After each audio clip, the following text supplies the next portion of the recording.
Hello. I don't know if you can see me right now because there's a thumbnail in my face. Why are they called thumbnails? You know, images such as this one.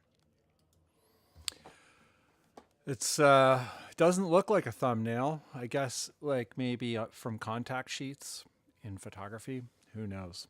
Anyway, hello, happy Bandless Friday, Bandcamp Friday.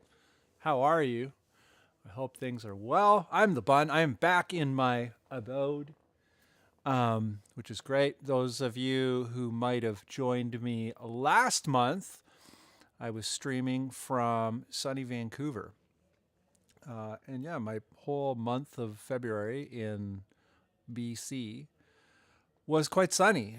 And there were a few rainy days, but you know, traditionally Vancouver is very sunny, but or very rainy.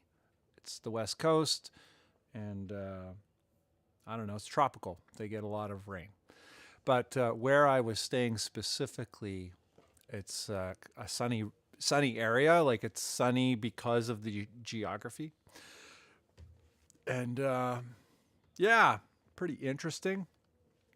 Anyway, it's Bandcamp Friday, and this is Bandless Friday to celebrate Bandcamp Friday. For those of you who have not been with us before, we listen to music that comes from the community or the periphery of the community being the Bandless Discord group and the Bunn world, the world of Bunn, people that I'm connected to, which happen to be mostly people who are also in the Bandless Discord group.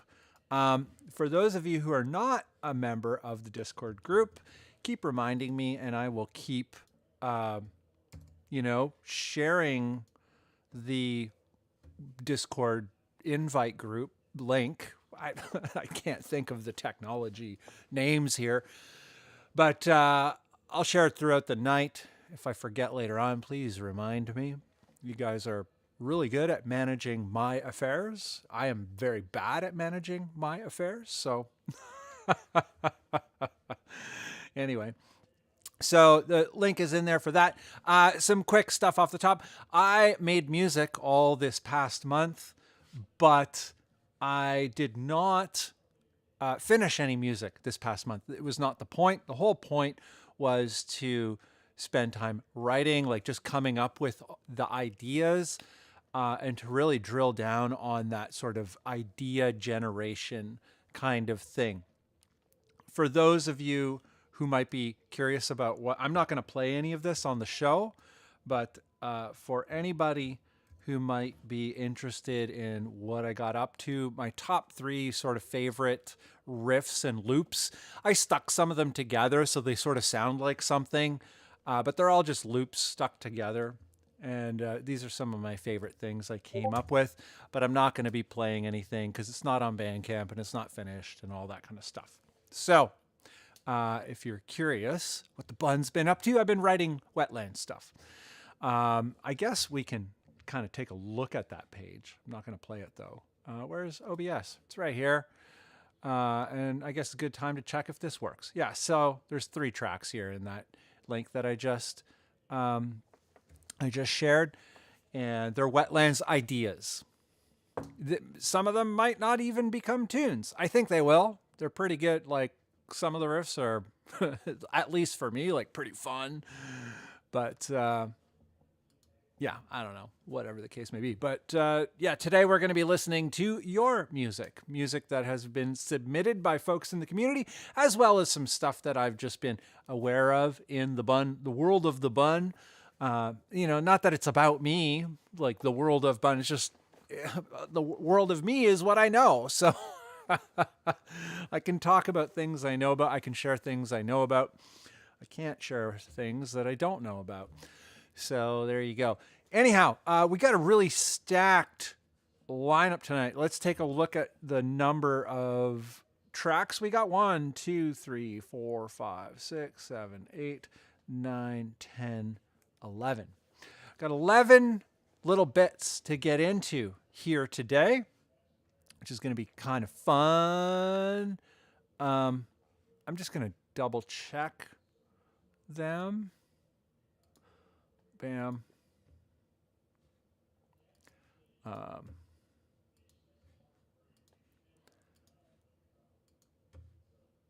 Oh, I am missing one. Okay. Good thing I checked, because it would just be a bummer to miss this one, who is a good pal. How do I do this? There we go. And yeah, that will be the very last of them. Great. So I am queued up. So I'm going to get right into it. I think the only other thing to mention is that there are folks over at Patreon that help us out here. And that Patreon link, I will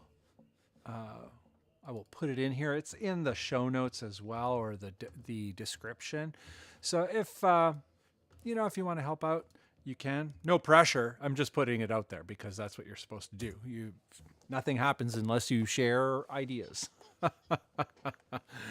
So, yeah, thanks to everybody over at Patreon. It really helps. Everything just happen at all. Like things, it's hard to do things in this world these days, I tell you. But anyhow, I see a few people in the chat already, which is great. See Marauder Music, Rough Riffs, Thomas, Cummerfeld, and Darlington, Joyburn, Hog Splitter. Good to see you guys. We got some jams going. Some of the jams are from some of yous, and I won't spill the beans quite yet, but we are gonna get into it.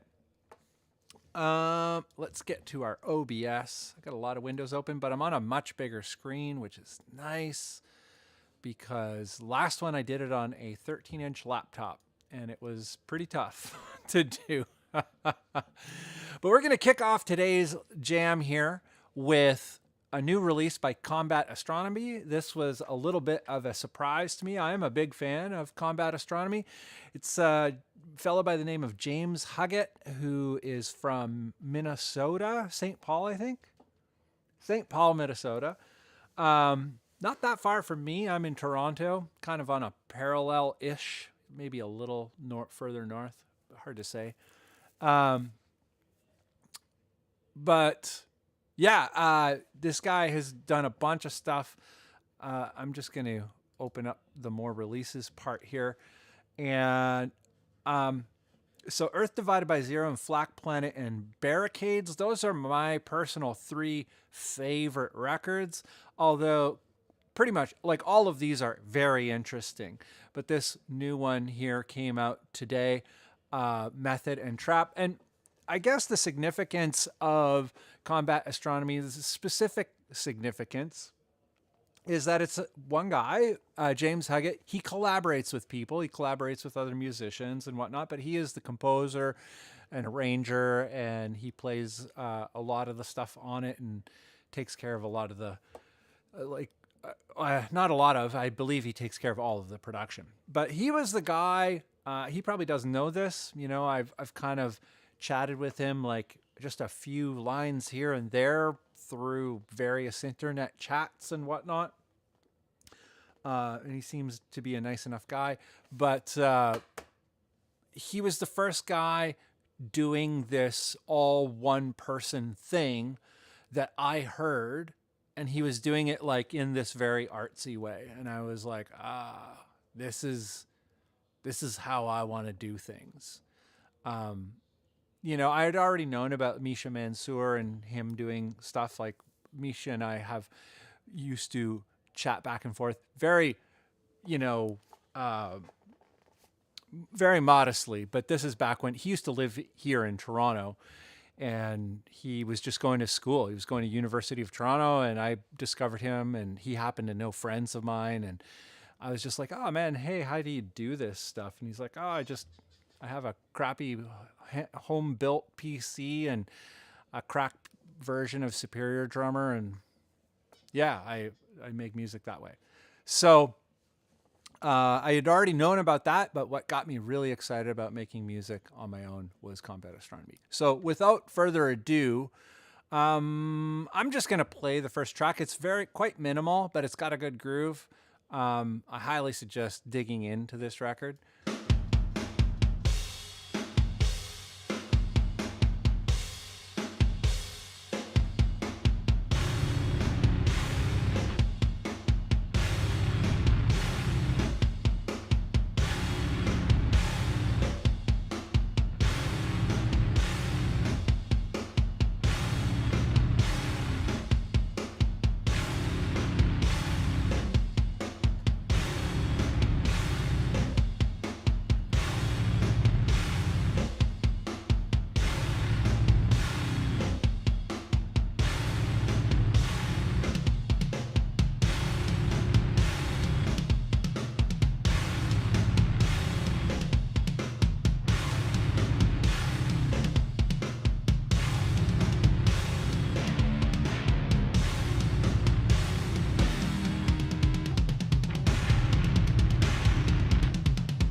Combat astronomy, new jams.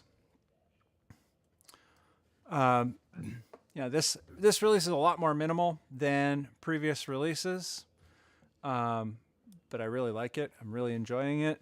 But it's a lot more orchestrated and a whole bunch of sort of jazz type elements in earlier material. Quite a few of the records are quite different.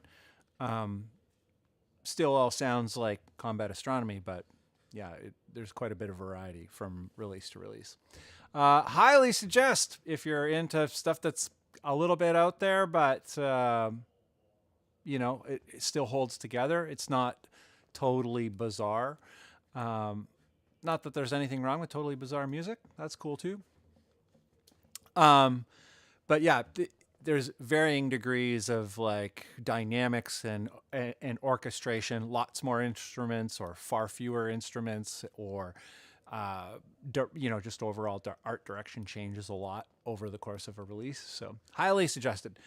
Suggestibles, like highly suggested. Where's my cool desktop thing here? Here we go. Big camera. That's what we call it. But yeah, I figured we'd kick it off with that one because I don't think most of you guys know that artist. And I know Finn knows it. Lamont Sutherland is familiar with combat astronomy, but I think most folks are not. But anyhow, see some new faces in there. Some Joyburn. Hello, good to see you. Some development of a void. How are you, sir? And yeah, that's it for new folks joining in. Good to see you guys. Happy Friday. Happy Bandcamp Friday. All that kind of stuff. Happy March. First day of March today. It was wild. Winter's done. It's cool. I'm not a fan of winter.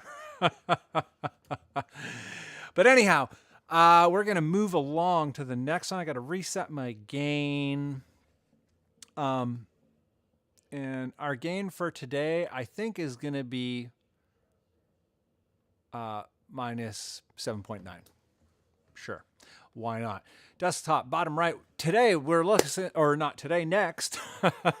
Next today, we're going to listen to some Hog Splitter. This is a fellow by the name of Thomas, who I believe is in the chat. And this was actually queued up for last week, but I wasn't able to get to it because of just, I streamed from somewhere else I was at my wife's parents' house, and it was like family dinner was going on, and I was streaming, and because it was the first Bandcamp Friday of the year, and I'm like, I can't miss it. I have to do it. So anyhow, it was a little bit of a rocky stream, so I missed a few releases and all that, but I still did the stream. So yeah, anyway, we're coming back to this one now. And you know what? Maybe it's better because I can just, I can just do the stream better. I think it'll sound better. I think everything's going to be better. So without further ado, this is Hog Splitter. I Am a Machine. The track is called I Am a Machine.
I feel like the bandless stream format of 1 minute isn't long enough for Doom tracks. Apologies to that. But for those of you who've never been to one of these streams before, we just do previews of tracks, usually about a minute. I let this one go a little bit longer because I felt like it was worth getting a sense of how it evolves.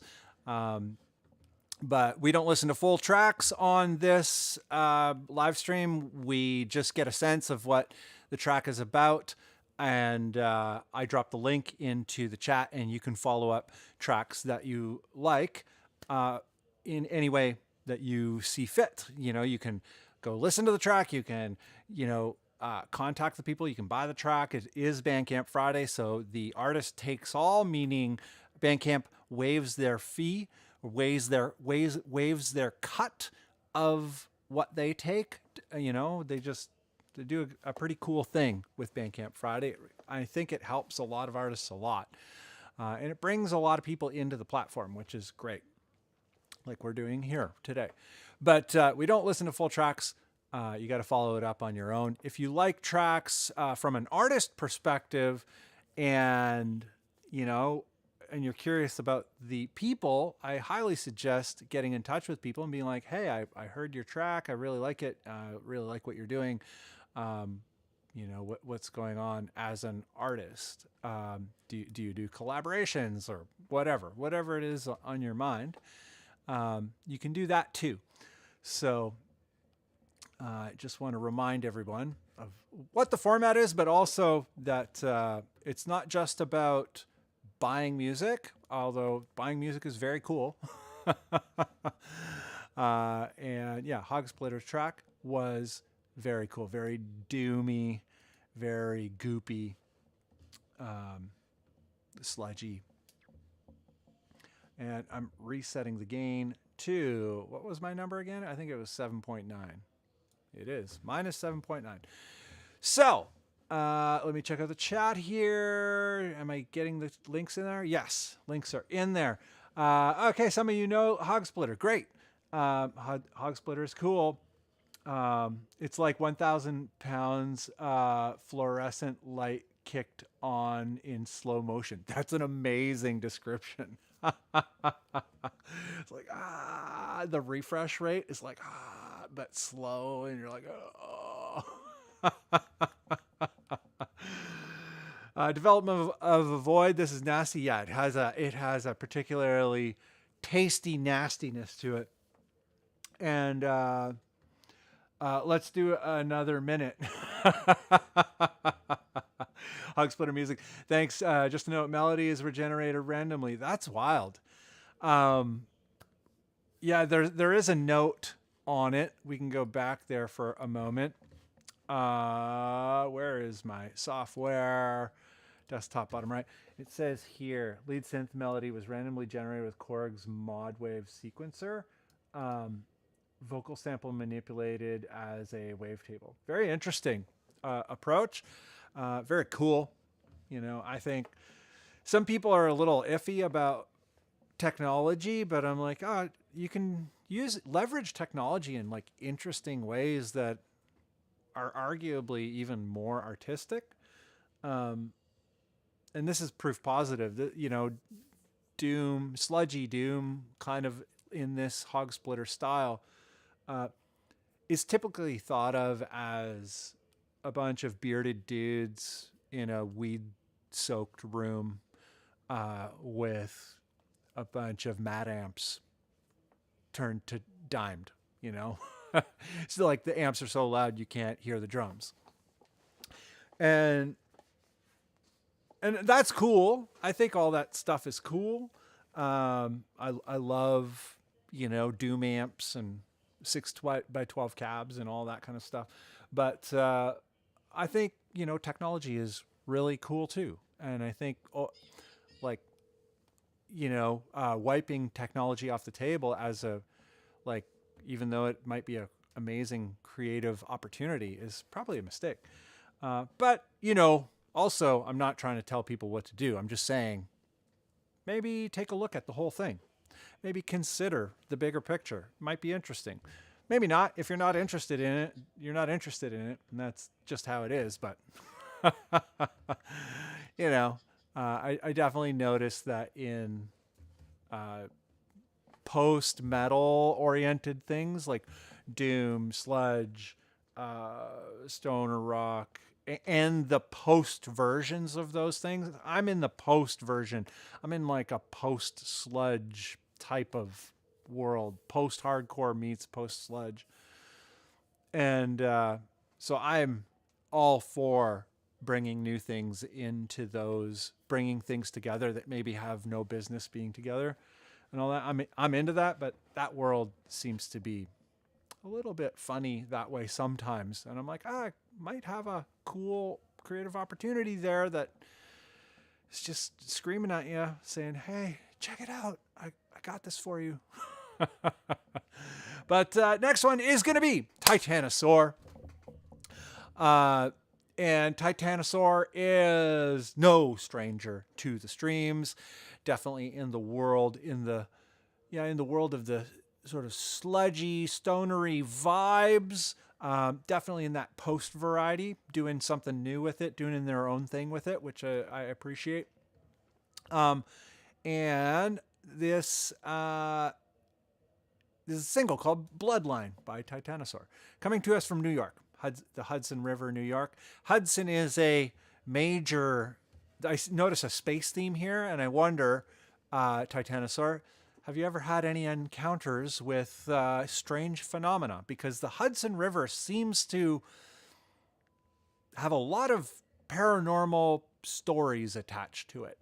You know, a lot of paranormal experiences. Like, I don't know. I've never been there, but this is what I hear. Would love to know more about that. But here we go. Bloodline by Titanosaur.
Excellent work, Titanosaur, as always. Some major progression going on here. I dig that. I like that break. That break was really cool. But yeah, would love to know more about sort of maybe is there a paranormal influence on the Titanosaur jams due to your geographic area? Whatchamacallit, going back to the previous topic of generating a vibe. So Marauder Music says generating a vibe is cool no matter how you get there, in my opinion. I definitely agree. I think, creativity, real creativity is like everything's on the table.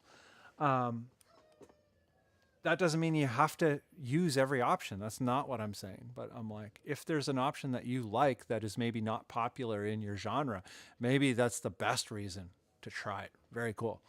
Whatchamacallit, Diggs P. Mahoney says, greetings all. Greetings, Diggs P. Mahoney. How are you? Mr. Dylan Howard says, grew up in the Hudson area. Ooh, okay. Yeah, tell us about any paranormal experiences you might have had in the Hudson area. Or maybe it's too traumatic and you don't want to talk about it, because apparently that happens too. I don't know. I'm just really interested in paranormal ideas. I don't know what's true or whatever, but the stories are good enough for me. That's all I care about. Like, I'll take it. Marauder Music says, love the drums and the room. Love those drums and the room. Should I maybe there's something missing there, but I do like the drum sound. Maybe just the fact that the drums are very roomy tone. They sound legit, but maybe they're programmed. Usually Titanosaur has like those details, like does not spare no production details on this one, but yeah, maybe you can jump in and let us know how this one was produced, how the drums particularly were captured or created.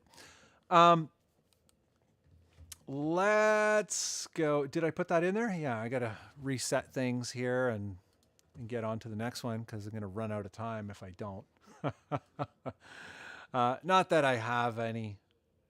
I don't, I'm not going anywhere tonight, so it doesn't have to end right at 9. But it's nice to get at least the streams done in the hour. And then if anybody wants to hang out after, we can do that. But gain is reset. And Bloodline. And bam. Great. So, and just quickly back to the comments.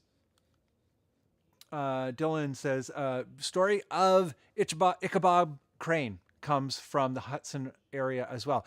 I know the story of Ichabod Crane, but like it's been so long since I read it as a kid or heard it as a kid that I don't really remember the details. I'm gonna have to look back into that, but I totally remember it. Development of a Void says, loving all of the space between the instruments, good songwriting. Yeah, very cool. Development of a Void, do you have a new track today? Let me know, because if you do, I'll go track it down and I'll play, because your tunes are wild. Marauder says, agreed. Got the hook. Dylan says, like Stoner Doom version of Sludge. Yeah. Hug Splitter, awesome groove. Development of Void, howdy Mahoney. P. Diggs Mahoney, yo. Development of a Void, I want to believe. Yeah, it's funny. Like, there are certain things we don't need to believe. Like, there's certain things, like, you just experience it. Don't have to believe it. Sometimes things just happen. You're like, okay, that happened. Doesn't mean you know what's going on or you know what things are. But, yeah, there's certain things that you don't really need to believe in, like even paranormal things, which is wild. And whatchamacallit, Marauder Music, sound not should. Ah, right.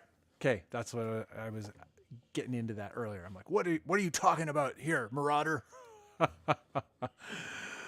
All right, desktop, bottom right. That's the name of this button, this macro I have to change screens. So this one is coming to us from Lamond, and this is a project of his called JoyMod. He has many projects. Let's see here. What was the previous project? That was also JoyMod. Maybe he has changed everything to the name JoyMod. No, he still has Flynn's Ego. JoyMod, Flynn's Ego. Okay, great. I'm not crazy. I got it going. So new track by Lamond, project JoyMod. This guy does everything himself. He uses Audacity to produce his music, believe it or not. I bring it up every time because I talk to a lot of people who are like, I wish I could do music. You know, I wish I could get into it and produce my own music. I'm like, well, these people use like a free DAW, totally free. And it's kind of a limited DAW. I think it's a lot more expanded now than it was, say, 5 years ago. But yeah, they use Audacity and they make great music. So if you're just a viewer and you're not producing music on your own and you're like, I wish I could produce music on my own, you can. I guarantee you can. It might not be great the first day you do it, but it gets a lot better, a lot quicker if you do it every day. This is Limerence by JoyMod, our boy Lamond.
Very cool.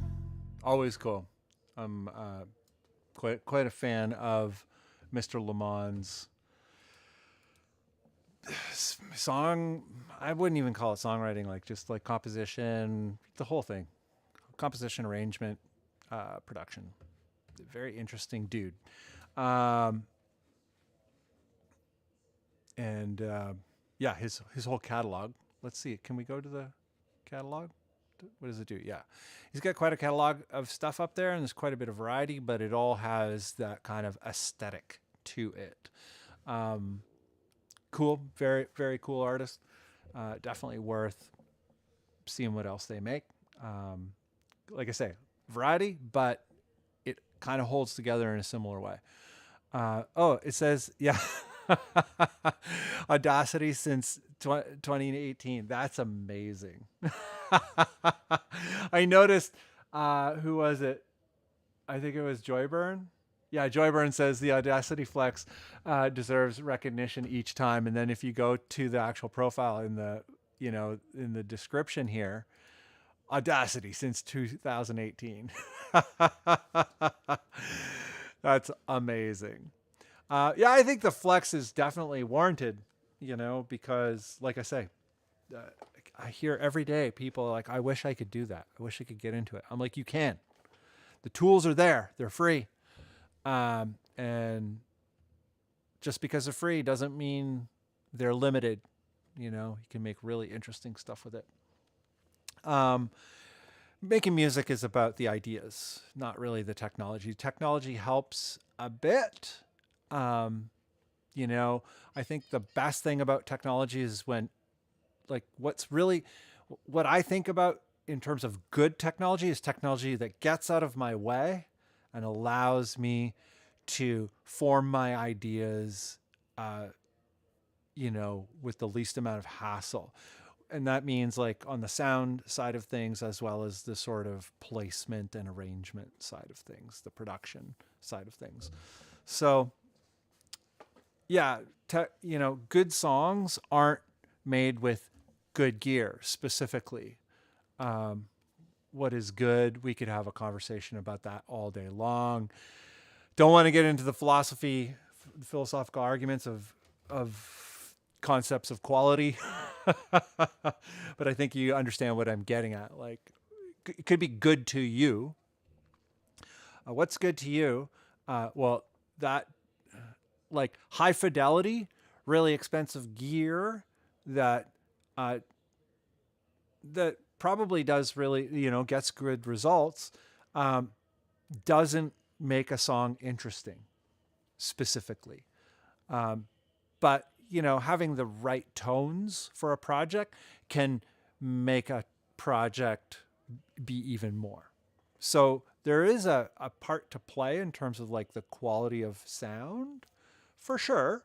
But I think a lot of people put too much emphasis on that. And I'm like, oh, your ideas are actually the most important thing. All of the music that we love it because, it's the way they put it together and the way that they did it. It's got the personality. It's the, and when I say ideas, it kind of makes it intellectualizes the process a little bit. But that's not really what I mean. It's more like it's the you that you put into things that makes things interesting. And everyone's different. So everyone has an advantage that way, which is kind of cool, actually. Like everyone's got something special because they're just not everybody else. Probably the most positive way to look at it now that I think of it. Dylan says, ooh, yeah, Lamont's track is nice. Let me get out of here to the big camera. Right on. And I'm going to queue up some more jams here and take a look at what's going on in these comments, because these comments are blowing up. The chat, it's not comments, it's chat. The chat is blowing up. Development of Voice says, nice and sweet. Marauder Music says, pulling my attention, lots of parts and counterparts. Yes. I find Lamont's music is very engaging. It keeps me in and it keeps me going. And I notice that it does that, which is actually interesting. I never thought about it before, but that's kind of interesting. Yeah, cool stuff. And very cool guy, like very accessible, very like anyone can just talk to him. He's a personable dude, easy to talk to. Development Void reminds me of Metroid video game. Don't know it. I'm not a video game guy. So, but I'm sure a lot of other people do. Seems the rest of the world is video game oriented. I am in the dark. Nice orchestration, man. All that cool artwork too. Yeah, he does all his own. He likes to draw and stuff like that. P. Diggs Mahoney or Diggs P. Mahoney. Audacity. Wow, I never. Kudos are in order. Yeah. See the Audacity flex. It's definitely worth noting every time. Dylan says the community of musicians focuses too much on gear anyways, probably due to being online all the time with ads forced on your eyes. Yeah, true, but I find in my own life, like since I stopped talking about gear I don't talk about gear in the gear way anymore. Of course, I'm still interested in gear. I'm not a psychopath. Gear is cool, and some gear is really cool. And I have, enough gear for, it's not like I don't have gear. But I definitely took the emphasis off of gear in my own life in terms of the videos I make and the message that, what I focus on in terms of interacting with the world.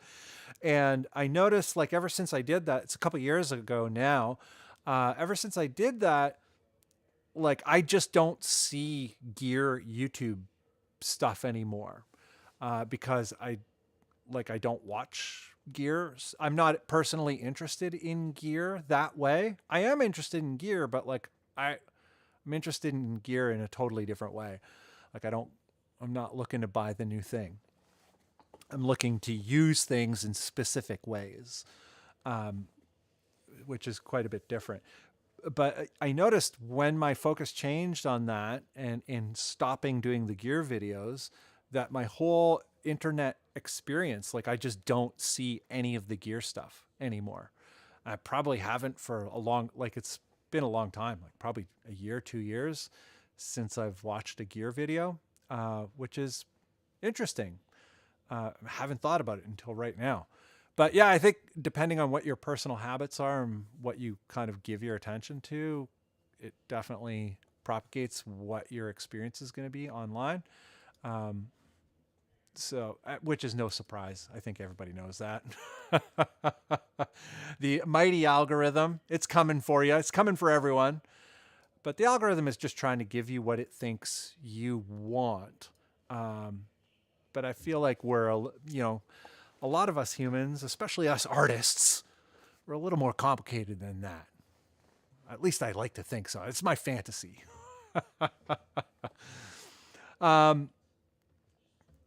Whatchamacallit, Ed Sweetman. Hi, everyone. Finally made it. Good to see you, Mr. Ed Sweetman. Where's your track? Do you have a track for us today? I can go check. Let me know in there. And Development Avoid, there's all something to say about getting started and completing something. Good can come later. Yeah, I 100% agree with that. That's kind of the trip I'm on. I'm not concerned about good anymore. I'm concerned about like what's trying to fulfill my interests and my curiosities. And maybe that'll lead to good. But I don't sweat it too much because, yeah, trying to get back to the sort of essence of why I was interested in music to begin with. And I think I'm successful. Like I'm having success in that process of like, oh, my slippers keep making sound. Can you guys hear that? I got these Snoopy slippers and they make sound. Where is it?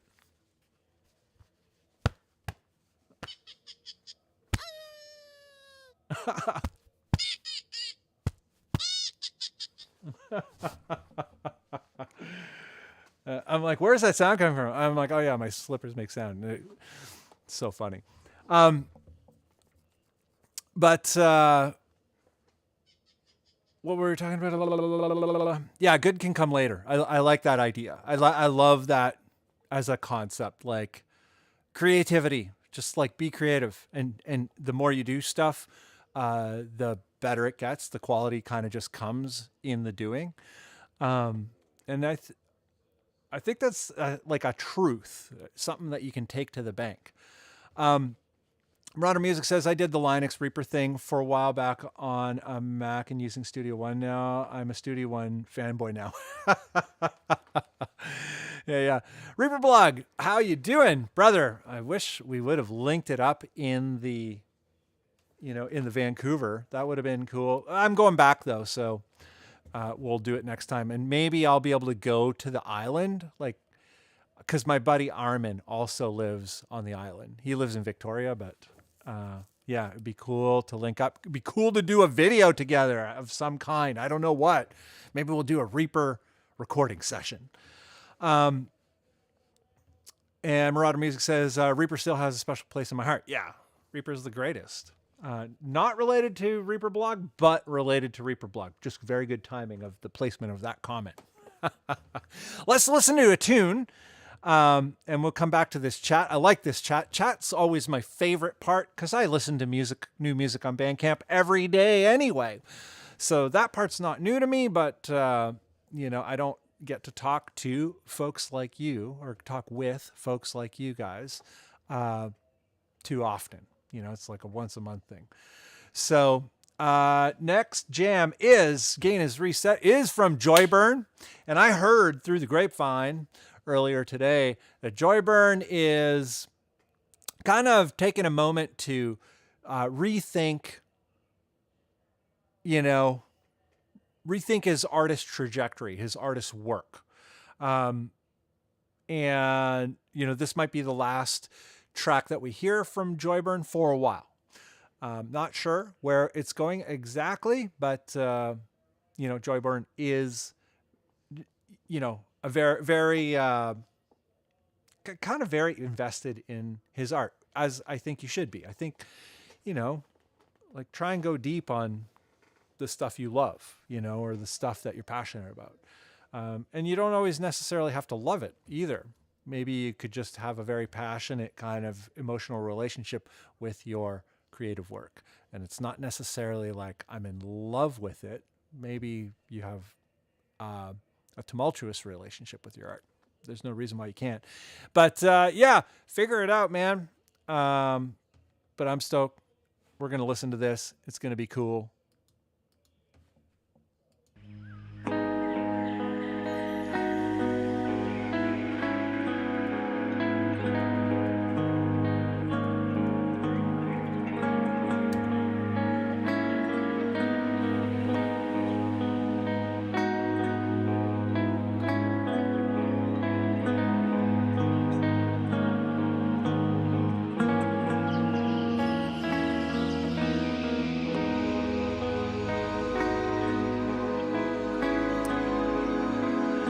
This one is a scrubber.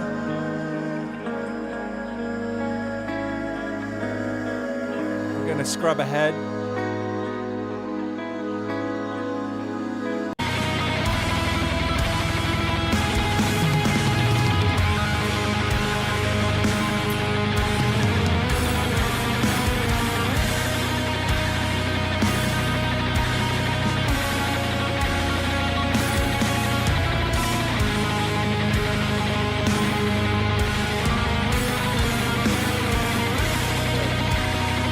One more scrub.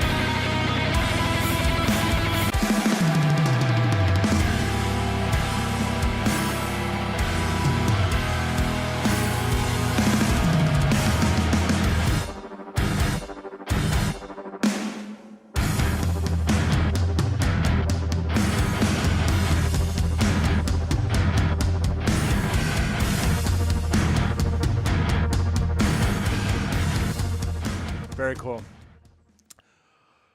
So I realize that the scrubbing through a track is jolting, but there's so many interesting things expressed in this track that I just wanted to give you an idea. Like, if you have a chance, go back and listen to the whole thing because it's interesting.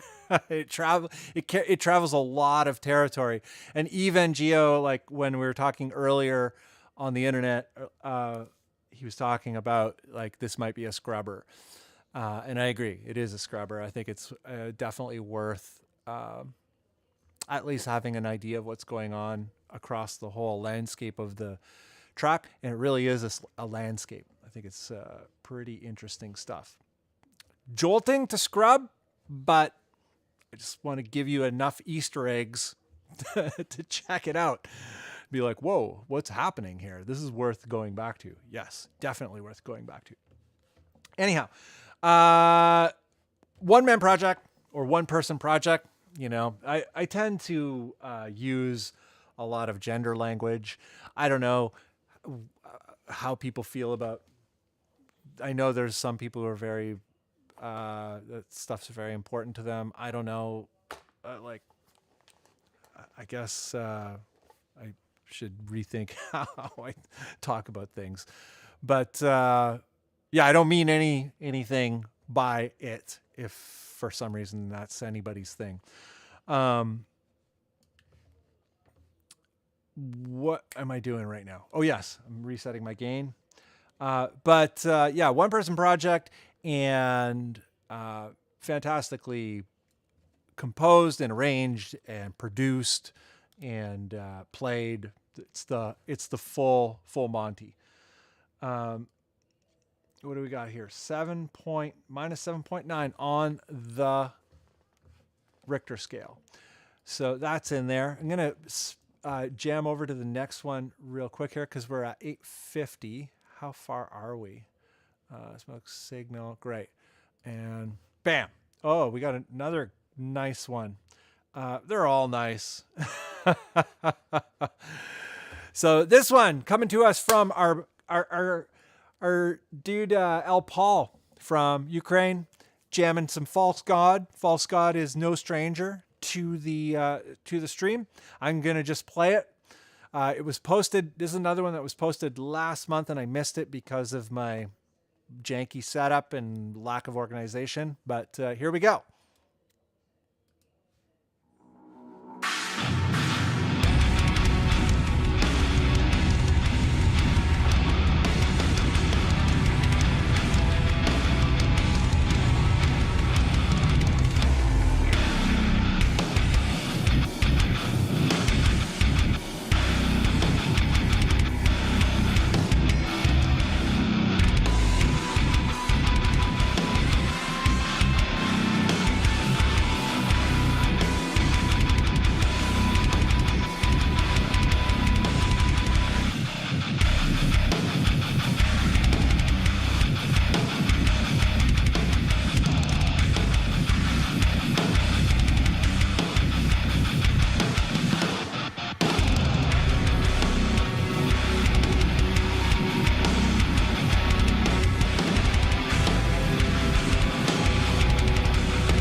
Amazing. Oh shit. Got the whole thing in there. Tricky. Yeah, those two back to back actually are perfect back to back because they have like they explore similar territories in different ways, but they feel not related, but like if it was a live show and there were bands that were playing, it would be a good package, you know, those two projects. Very cool. Gonna go to one more, and then I'm gonna go back to the comments because we're running out of time here. There's no time to run out of, but you know, I want to get through the music.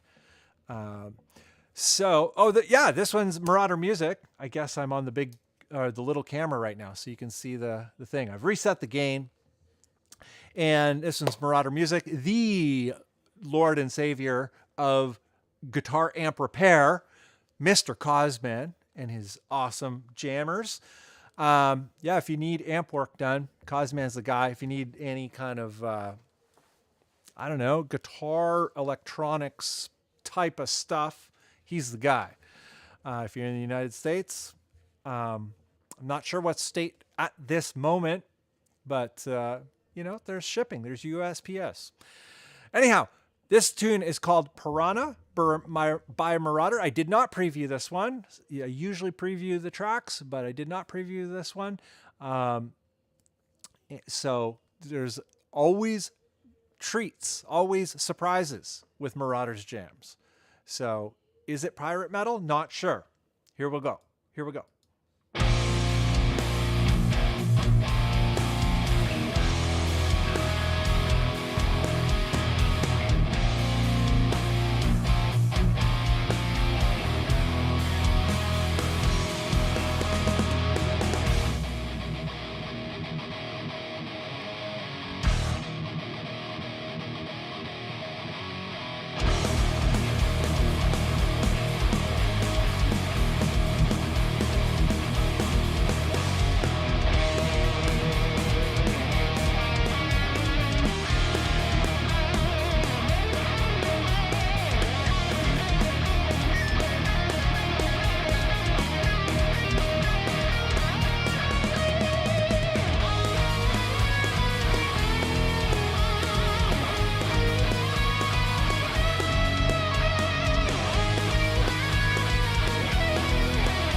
tons of tasty surprises in that one.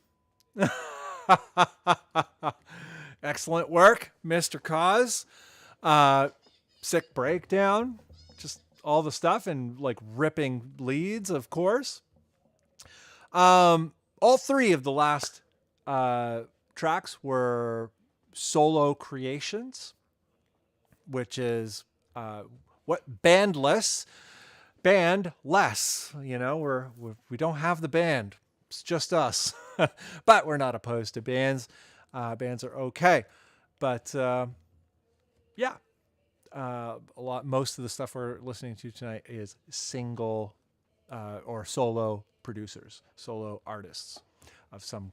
I feel like solo artist doesn't quite capture the essence of things. I think solo artist is more like a person who goes to a studio and works with a bunch of people to put a record together, whereas like a solo creator, solo producer, or producer arranging artist, producer, I don't know, like what would be the appropriate terms to kind of encapsulate like the fully self-propelled project? You guys let me know, because I have no ideas. But this project is Heavenly Storm Machine. I don't think I played anything from this for a while.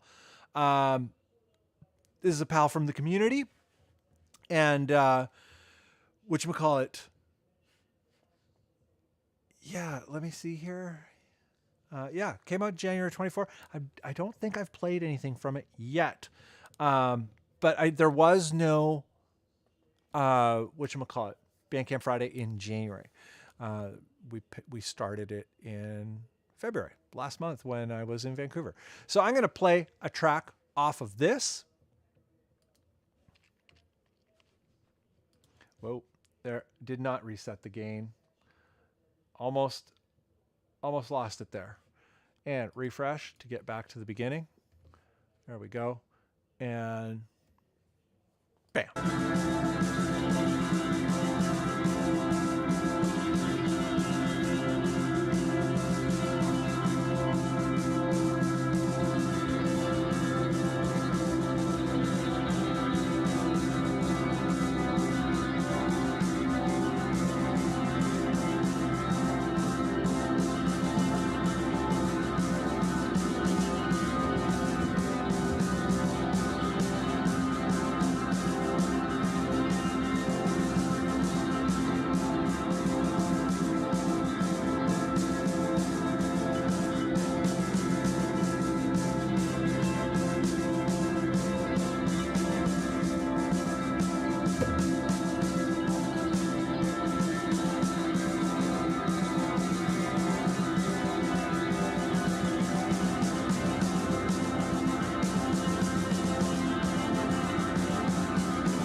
I grabbed the wrong fader to fade it down. But this is a project from our guy, Benjamin Purdy. And he does full albums every time. I'm pretty sure. Yeah. Just like really going for it. Pretty wild. Does everything himself. I think is mostly a drummer. Or at least plays the drums with like it's an electronic kit, I'm pretty sure, but yeah, it's not clicking it in with a mouse, which is cool. But yeah, just the scale of the work is wild. 20 tracks. I wouldn't know where to begin. It's wild. And a lot of variety. like in terms of the vibes and the landscape that is traveled, it travels a lot of ground. So, but there's always that sort of ethereal kind of aesthetic running through everything. How many more do we have here beneath? Let's go Sleepy Drifter coming up next. And I'm going to reset this gain. So Sleepy Drifter is our guy, Kazuki Hiratani. And he's coming to a speaker near you via New Zealand. He's coming from the down under. He studied production at school. He might still be in school studying production. Or it might be summer break. Oh, my shoes or my slippers are making sounds again. But solo creator, but tends to work with, collaborate with other artists in various capacities. But this is a project that he did, or not a project, but a track that he did totally on his own. This is an instrumental teaser. So this is probably going to become something much bigger with vocals and all that kind of stuff, based on the, what's the information provided, and gives a bunch of information about the production, which I like a lot. Looks like it's tuned very low. Lead guitars are tuned to drop D sharp 1 on Squire bass 6. Very interesting. Let's see what it sounds like.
Very catchy, very cool.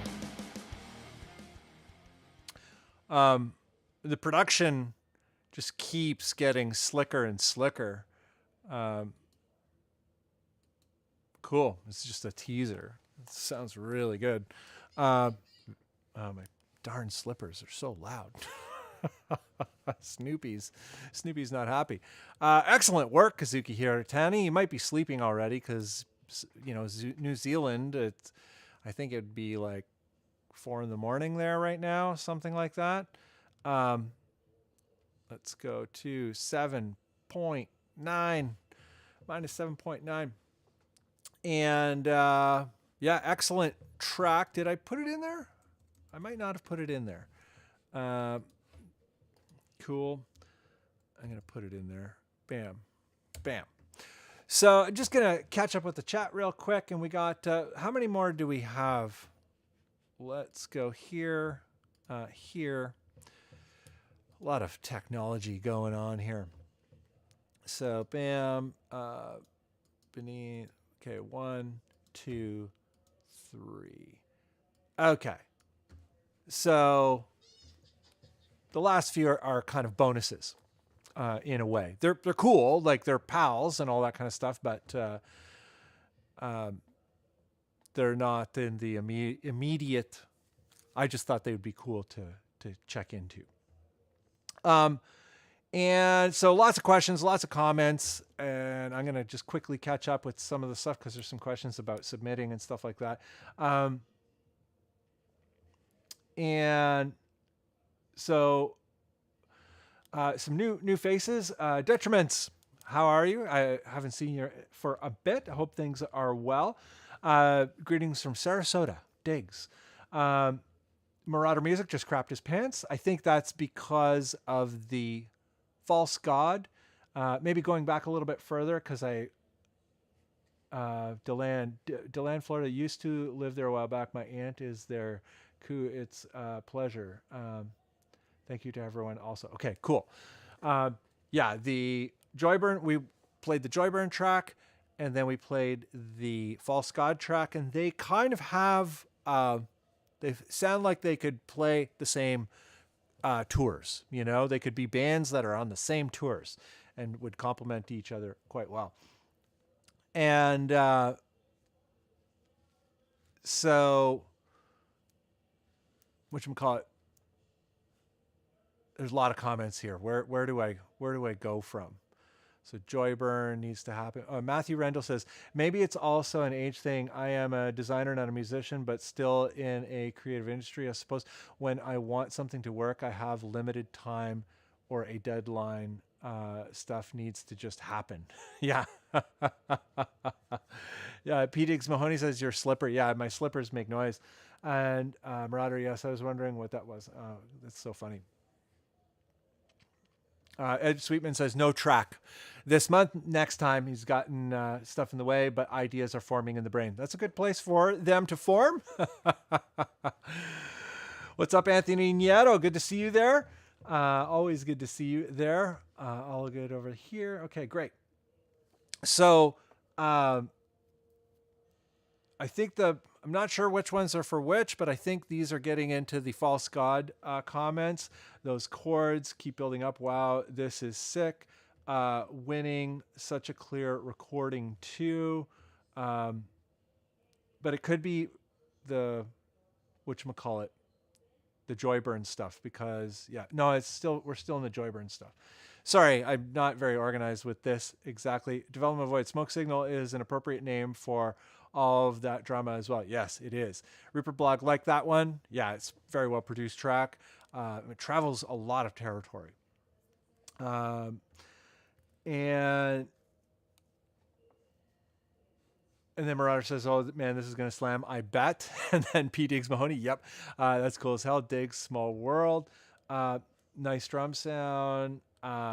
Greetings from Sarasota. I just crapped my pants. That's for the false god thing. Oh, man, that bass. Yeah, it's so low. And I think the bass is like an octave below. But somehow there's clarity in it. Or maybe it's not. Maybe it's just the tone.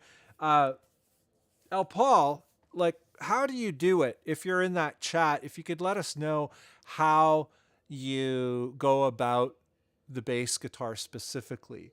Because the guitars themselves are so low. They're lower than E. They're probably in like D or C. They're so low. But somehow you manage clarity, and I imagine you play really, really light. Because what's his name? I can't remember. What the heck was there's another fella who's constantly in our fold who does the super heavy stuff as well. And I think part of the trick is playing really, really lightly, like light picks, play really lightly, a lot of gain, because you need a little bit more gain to get it to do its thing.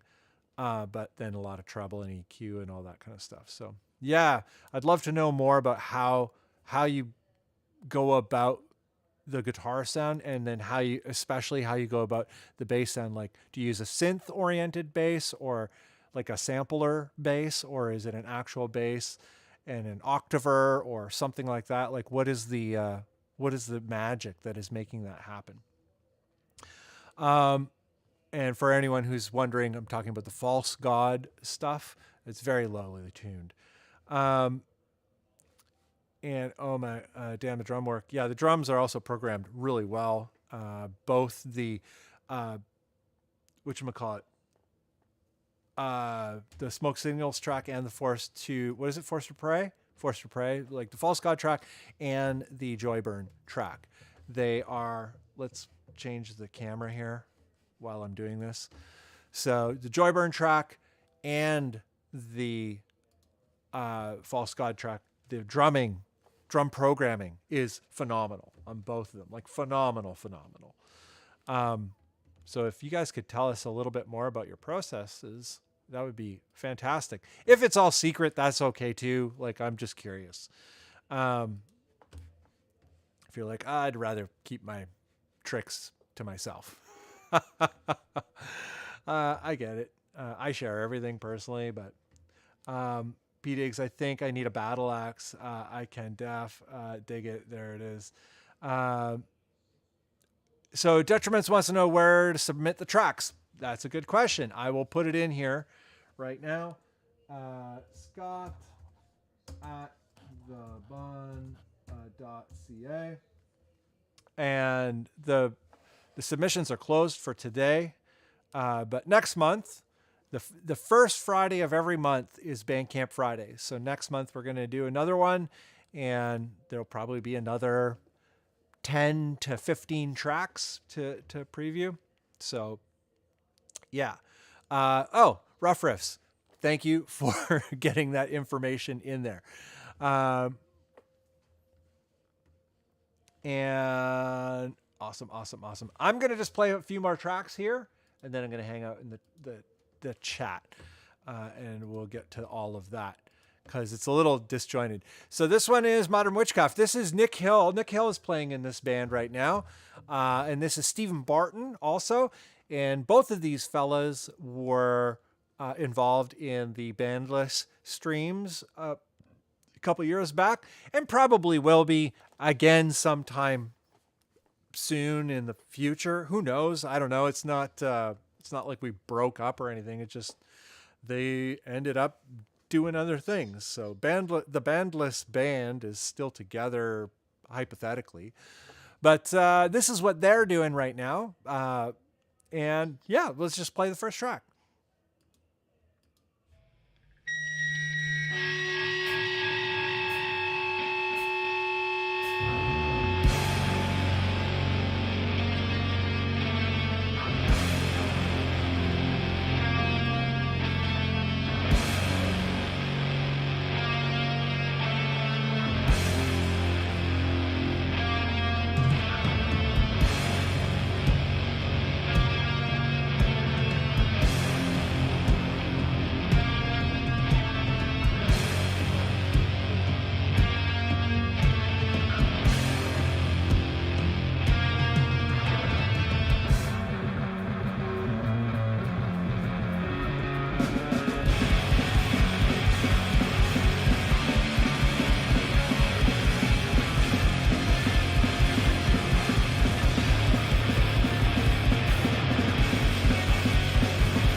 Covers a lot of ground, but it's got that sludgy kind of flavor.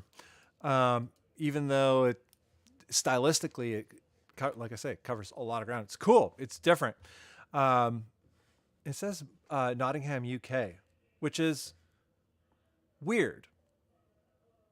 I don't understand. Is it the record label? Or do I maybe have the wrong band? I don't know. I think it's the right band.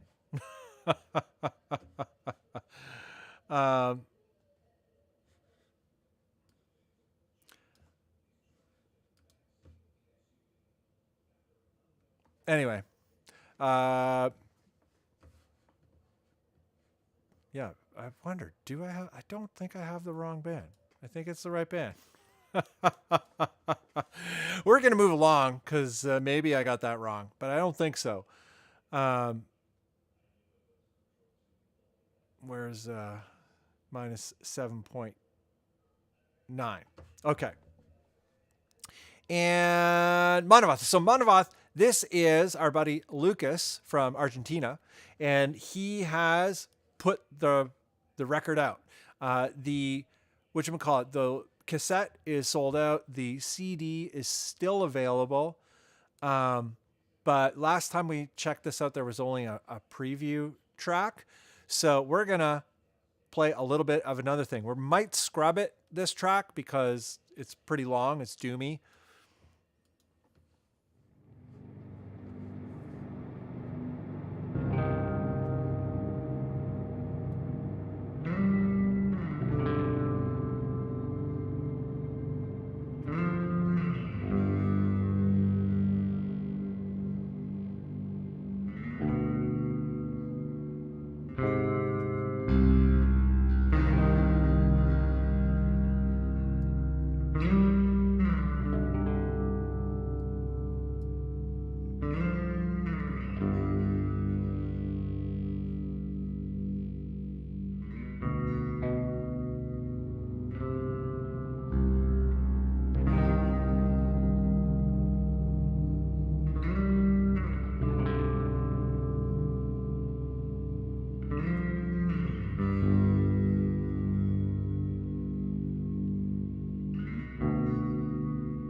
I let this go a long time. I was like getting into it.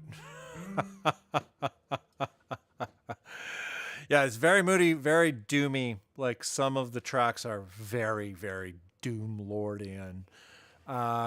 Cool stuff. Yeah, I noticed some comments there that saying it's like they think it's the wrong Modern Witchcraft as well, which is weird because the typography is extremely similar. The style is extremely similar, and the sort of logoing kind of stuff, which is kind of a bummer if that's the case. Modern Witchcraft by Modern Witchcraft, Nottingham, date note, Modern Witchcraft. Like, right. And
it's cool.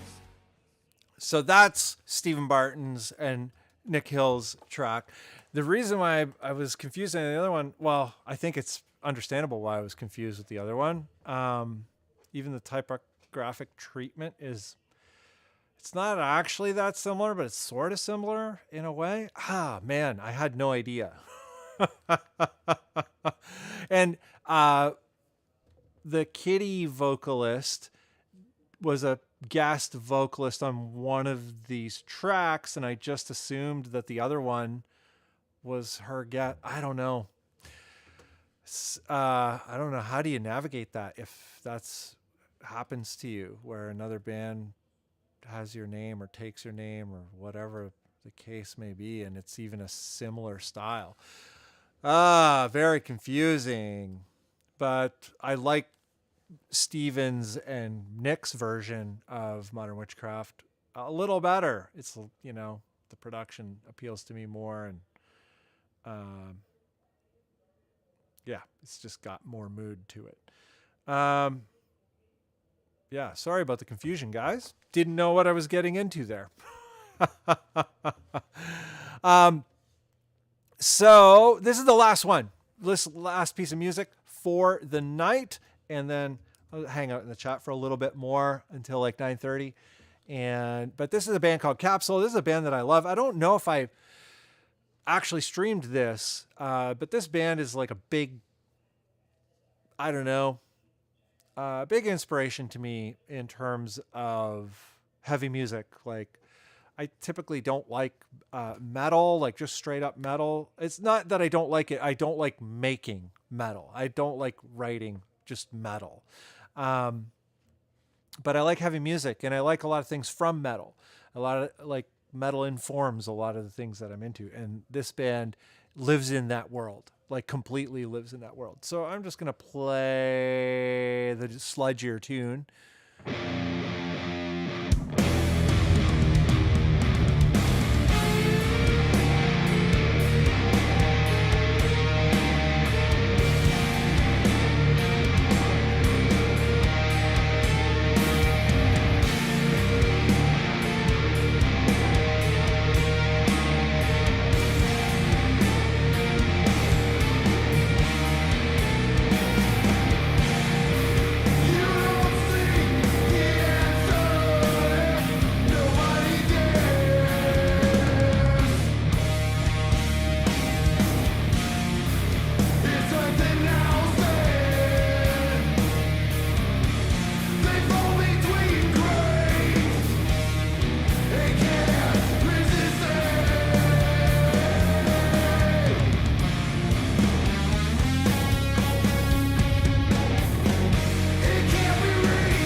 Cool little sample of that came out recently, and I just love it.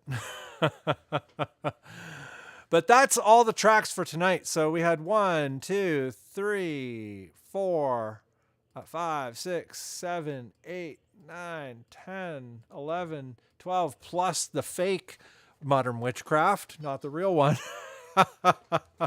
So lots of tracks tonight. They were all great. Even the fake Modern Witchcraft was pretty good. You know, oh, there goes my slippers once again.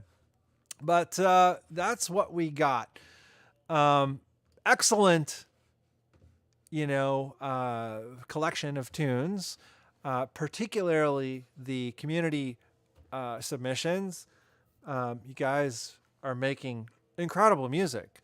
And speaking to the topic that Gio was talking about, sort of behind the scenes in regards to, you know, the method of making things happen in art and music, like doing this music thing and like trying to make something of it, or maybe not trying to make something of it.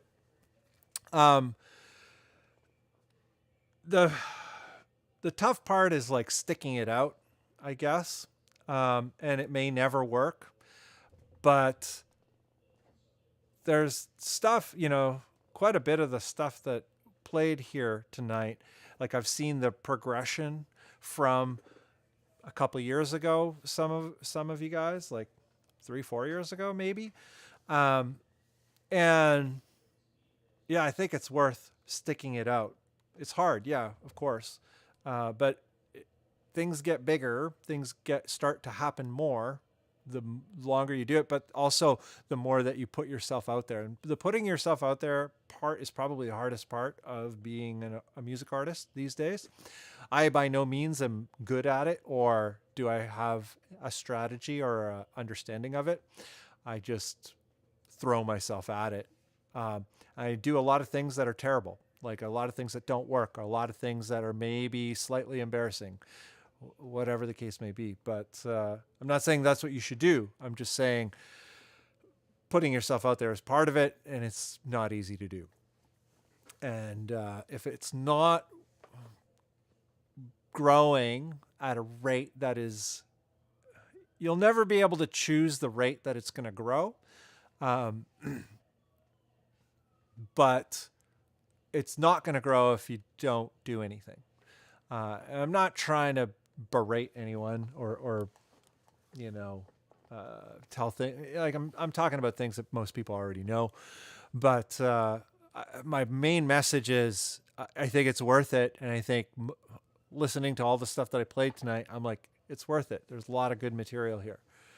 And there's a few pieces of material that we played tonight that is particularly seasoned, and definitely worth trying to go further with. So I'm not trying to single anybody out, or I'm not trying to talk anyone up or down or anything like that. This is like a high tide kind of show. It's like everybody in this. The whole idea is to lift the whole thing up, and kind of share what people are doing, get people connected, get people talking to each other, that kind of stuff. So, yeah, if stuff is hard, it's hard. Getting it out there, that's the hard part. Making the music is also hard. I find making music very difficult, but I really like it. And I think I have a thing. Wouldn't say that I'm good at it, but I think I have a thing in terms of making my own music that I'm like, I think it's noticeably something else, or its own sort of thing. But it's not wildly different. It's not like totally experimental or anything like that. It's within the realm of understanding. But yeah, I think I have a thing, and the reason I'm going for it is like, I think it's worth pursuing because there's something there. Will it ever get super huge? Don't know, but it definitely won't go huge if I don't do anything. And it doesn't have to go huge. That's the other thing. Kind of where it's at right now is kind of cool. I have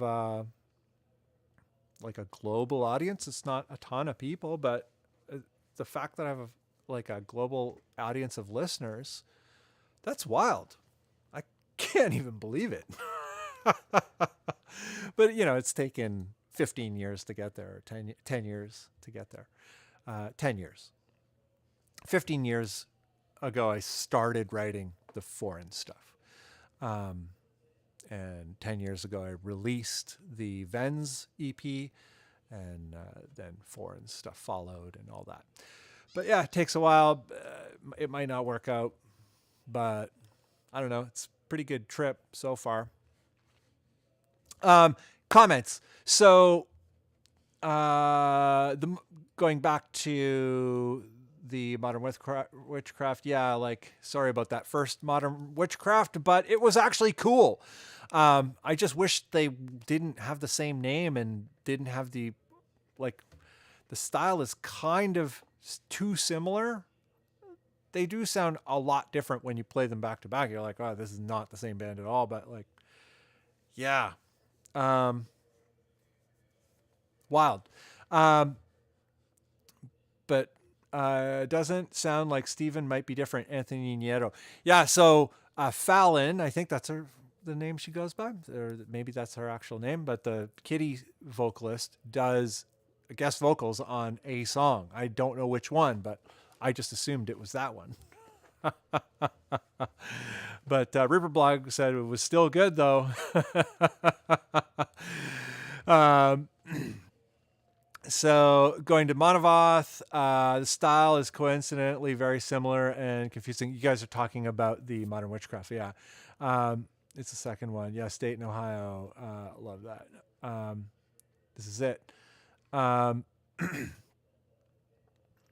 And not sure which of these comments are going to whatever, but Anthony, all good, Bunn. Thanks for putting those all this awesomeness together. Oh yeah, this is all about you guys. This isn't about me. So, the capsule. This is awesome. I think capsule is awesome. It gets way more awesome. I just happen to like that track, but there's quite a bit of variety. But capsule definitely has a style that is the capsule sound, and pretty cool. If you like this, then you'd like the new Low Heaven stuff, former Sparrows guys. Oh, I might like that. I liked Sparrows. That was kind of cool. Slippers. True. I've been stuck trying to find what to do after I'm a Machine. Hugsplitter, working on something that might get released though, that but it's been almost a year. In terms of might get released through record label, Hugsplitter. Yeah, labels are cool. I stay away from labels. I did one last year and it was cool. The problem with doing labels is it's like a major cut in income, like huge cut to income. So I make my living only by being a music artist. Well, being like a YouTube music artist, being a music guy online. So I kind of stay away from labels for that reason, because usually it's a cut. It's too big of a cut to it kills. But they can help in terms of reaching more of an audience. Depends on the label, and especially if you're going to tour. Like if you're going to put a band together and tour, that's where I think a label really helps. Just more things working the noise, and then if you're going to tour, the label is more likely to further promote you when you're on the road and all that kind of stuff. So it just helps having more irons in the fire, saying like, this is happening and reaching more people. So it's a bit of a tricky dance doing the whole label thing. I don't know if that's actually what you're doing, but I think that's what you're talking about. Joyburn, I want to put myself out there, but I have a hard time endorsing my work when I feel it wasn't written with the right intentions at heart. Right. Yeah. And definitely take the time to do that. I get that. And I had the same revelation this past year, because I was trying to do everything more from the perspective of like a creator. I kind of fell into that creator trap. I'm like, no. I'm a music artist. I'm not a music creator. There are aspects to the things that I do that fall into that creator category, but that whole creator mindset was influencing how I did everything else. And I don't regret it. I think it was good in terms of pursuing that path for a while and getting to know it. And I learned a lot in doing all of it. And maybe you've had a similar experience in that regard, and kind of like trying to do the track every month or every couple months, like trying to just like bang stuff out. And I think doing that for a bit is useful, because it tells us a lot about ourselves and a lot about what we're capable of, and a lot about our workflows. And there's a whole bunch of like nuanced things that kind of further develop when we sort of chase that process, the process of just doing a lot of work and getting stuff out. But yeah, I don't know if it's necessarily the best long-term practice. I think doing the work, doing the art, the way that the art needs to be done is the best way to do it. And the intention doesn't have to be success. I know that I'm preaching to the choir. I know that everybody knows that already. But yeah. So I read it, release it, regret it, and then it never gets spoken about again. Yeah, I don't know if that's completely true. It's surprising who's listening. That's one thing I've noticed. Just when I think nobody's listening to anything, it's not that I'm worried about it, but I'm like, I don't know. Is this working? Is this worth doing? And then something will happen. And I'm like, holy moly. I never in my wildest dreams would have thought this would reach people in these ways, I'm just some guy in his basement in Toronto. It's not even my basement. I live here, but I don't own this place. My wife owns this place. And she had it before we got together. But so I'm just lucky. But yeah, I don't know. It's a weird thing, this whole music path. Hawksplitter is saying independent release. Okay, so you're doing the whole thing yourself. And might get released. I get it. I get what you're talking about. You're working on some stuff right now that is looking fruitful and is getting closer to finishing and actually releasing. I gotcha. And Hogsplitter saying, happens, Joyburn, especially doing everything myself, listening to the music over and over again. I just want to get it over with and never listen to it again. Yeah, I was getting that way with my foreign stuff. And just I was working on it for 2 years. And I'm like, I just need to step away from it for a little bit. So that's what I did last month. And I went and only worked on wetland stuff. And now I'm going to go back to the foreign stuff. I feel invigorated and I feel like I have a renewed workflow. Also, I'm not in a rush. It's going to be done when it's done, as opposed to I was stressing about I got to get this done so I can get it out. And that's true. Music that is released works better for you than music that is not released. But yeah, it's got to be done right. You got to do it the way. And I think that's what Joyburn is talking about. Make the music fully. So you're fully this is what I want to make. And I think there's the importance in that, or the value in that, is if you can satisfy yourself, most likely there's a lot of other people who have similar aesthetic interests to you. We're not, human beings are not that unique. The reason why tribes form, cultural tribes form, is because of shared tastes, shared interests, shared aesthetics, shared artistic,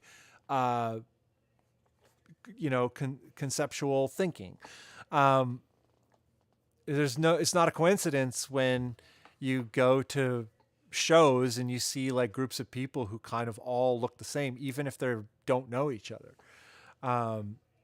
It's taste and interest and aesthetics, they're pretty powerful, and they tell you a lot about who people are and how they clump together. So your taste, if you follow it completely and you fully satisfy it, there's a really good chance that taste, that work that you do, that you've satisfied that taste with, will satisfy somebody else's taste similarly.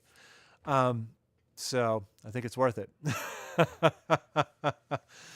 Ed Sweetman, I definitely listen to Joyburn regularly. And Diggs P. Mahoney, you're the Bunn. Yeah, I'm the Bunn. I'm just a guy in a basement in Toronto. Uh, Joyburn, thank you, Ed. That means a lot. Yeah, Ed's a really good player too. Like jazz school guy. The kind of guy that you can hire and he'll show up and you'll be like, here's the charts. He'll be like, no problem. I'll play this gig on fretless. So yeah, pretty cool. It's cool how the internet and these little things like this little community that we have, this community has only been going for like in the capacity that it's going for about 2.5, 3 years.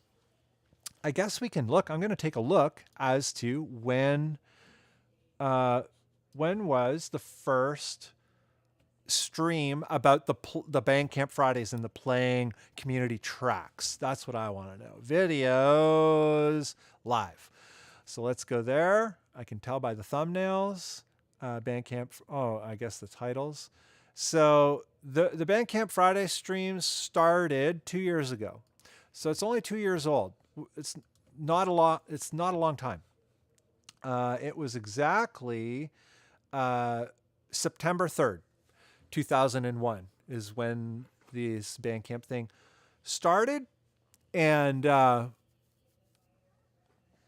what's interesting about communities is often kind of the genesis of like a lot of things coming to fruition. I'm not saying that that's what's going to happen from this community, but maybe it's the spark towards something else. So like this example of Ed, finding the Joyburn stuff and finding it interesting and kind of going back to it frequently. And you don't know who's listening, right? And Ed's a heavy duty player and he finds things interesting in it. And you're like, oh, wow, like that's cool. And like, how else does it spread? Does it spread further from there for that reason or whatever? It's like, I don't know. I just find all that stuff fascinating. There's no way to rig the system or whatever. It just happens, but it's really cool. Anyhow, what time is it? 9:43. It's almost 10 o'clock. Should I just go to 10? I don't know. I'm not, all I am is a bag of hot air right now. But yeah, in terms of putting yourself out there, who is, I feel like everybody's uncomfortable with it. Is there anybody who's like kind of indifferent about putting themselves out there?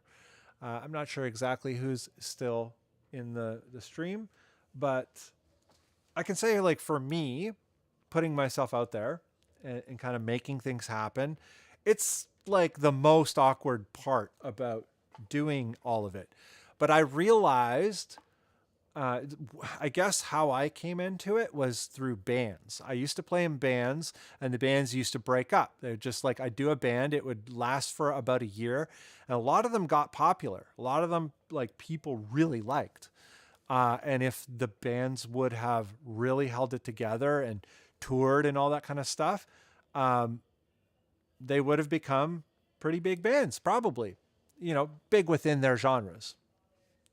And they always broke up. So I was like, I don't want to do this anymore. Like I want to keep doing music, but I don't want to do the band thing. I don't want to rely on the bands in that way. I'm still open to doing a band format, playing live and, with a group of people.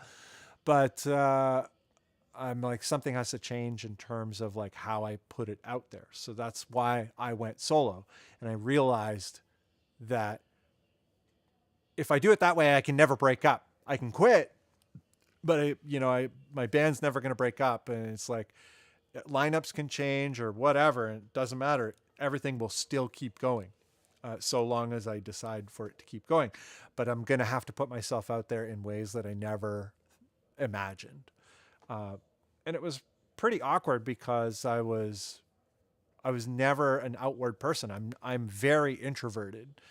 And some people are like, surprised to find that out. They're like, "What? You're the Bunn," and everybody knows the Bunn. Well, there was a point in time where nobody knew the Bunn, and the Bunn was extremely awkward. I'm still awkward.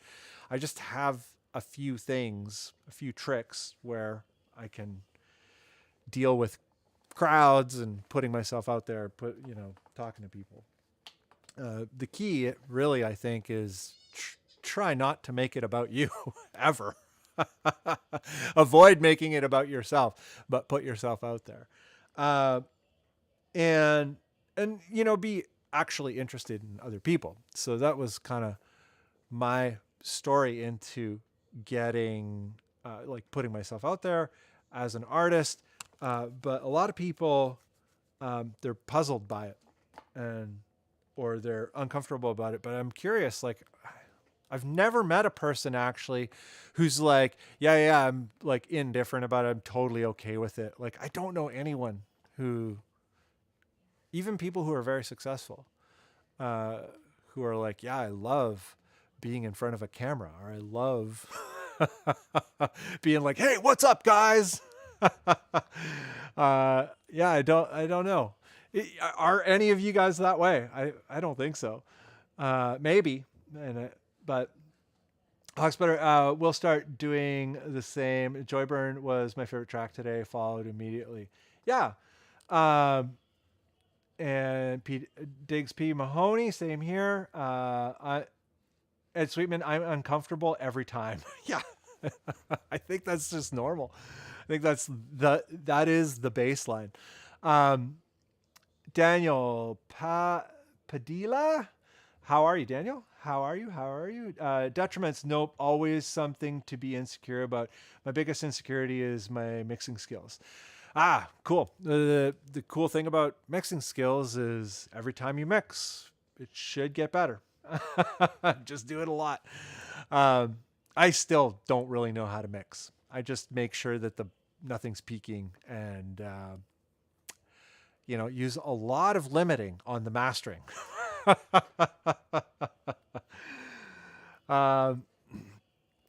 Diggs is saying, I want to, but not enough original material. Lots of ideas, can't finish anything. Just finish one thing. Finish one thing, then finish one more thing, and then just keep that thing going, and eventually have a bunch of things. Took me, I think, 6 years to finish the Foreigns EP, but I did the Vens EP quite by surprise. Like, I wasn't planning on doing Vens at all. It was the answer to Horse Lover breaking up. I had a band called Horse Lover, and it was quite successful locally and probably could have gone on to a lot more. But it broke up after about a year, and I was like, and I just wanted to keep on the momentum of what was going on. So I was like, I have this material that I've just been fooling around with. It was just stuff that I wasn't really taking seriously, or what. I was having fun with it. I was truly having fun making these little jams with blast beats and double kicks, and it was just fun. And then Horse Lover broke up, so I talked to the vocalist, Theo, and I'm like, hey, Theo, want to do vocals on this, and we'll just do this thing? I'm like, I think we can do an EP like this month, because I had enough ideas. I'm like, I think we can just put it together. So within about a month or maybe 2 months, I wrote, recorded, and produced 4 tunes. We mixed and mastered it, put it all out, did physical CDs, physical tapes, and a digital release. And it went to like 5 on the Bandcamp charts at the time. I think the Bandcamp charts weren't that busy at that time, but top 5 might have went to number 1. I'm not sure. Definitely was top 5. And that was like a surprising thing. I'm like, oh, this is worth doing. This is worth exploring, except I had no idea. It was just a fluke. So I was like, well, something works. I'm just going to keep doing this sort of stuff. And I'm like, I don't think we need to do a band. I don't think I need to do a band ever again, but like put a band together to play live, but like, I don't need to do it in a band format. Don't need to write it as a band. So I just did one track at a time. But leading up to that Vens release, I was working on the foreign stuff, and it was the MySpace era. MySpace was still going, and I was kind of sharing very sort of formative collections of riffs, I guess, of the early foreign stuff. Some of those riffs ended up becoming the Metropolitan EP, or made their way into the Metropolitan EP. But yeah, I was like kind of randomly sharing it on MySpace. It wasn't getting a ton of traction or anything like that, but something was happening, and something was better than nothing, and one thing after another thing after another thing. And then eventually here we are 10 years later, 15 years later, actually. And there's something worth pursuing. It's a long road. I think you can fast track it, but I don't know if fast tracking it is the point of doing music. I think doing music, the point is like, the point is different for everybody. I'm not going to tell people what music should be, but at least for me, the point of music is making the music. And if I can make it work in terms of a livelihood or whatever as well, then that's awesome. And there's enough evidence to say that that's the case. I don't have enough catalog to really live off the music yet, but yeah, it's a cool thing. Joyburn says, "You guys, thank you so much." Yeah, dude, you're good. Joyburn music is good. It's not about being good. I would say for me, like what's cool about the project is the music is interesting, and it's getting more and more interesting. Like, it's way more interesting than it was, 2 years ago when I first heard it. But it was interesting then. Like, you've always had a thing. You have the thing. You make something. I feel like I'm lecturing you now, but like, don't keep going. Don't worry about it too much. Doing the right stuff. And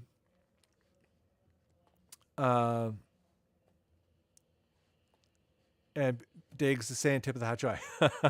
Matthew Randall, networking and putting yourself out there can have equal or greater effect than technical skill and amazing products. So just not be an a-hole. Yeah, there's so much, like, that is such a big thing. Like, if you're just a pleasant person, a great example would be, let's say you've booked a show and you're walking into a venue that you're going to load your gear into, and you just say hello to the bartender who's setting up the bar, or find the sound person and be like, "Oh, hi, how are you?"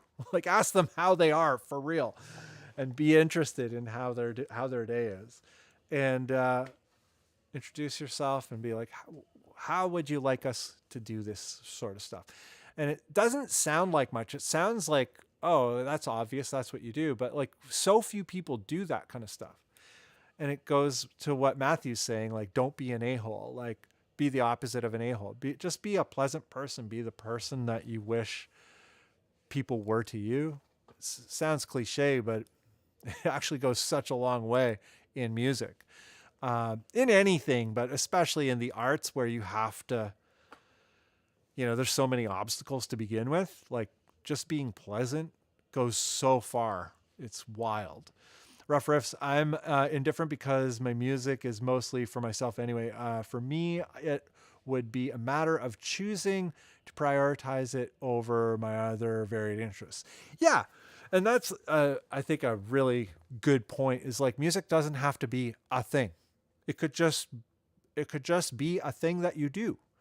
And when I say a thing, meaning like, you don't have to, there's this tendency to influence people who might be good at something, might be good at drawing, might be good at, music, might be good at painting, might be good at something artistic, or might be good at computer programming and whatever. And they're like, oh, you should do that.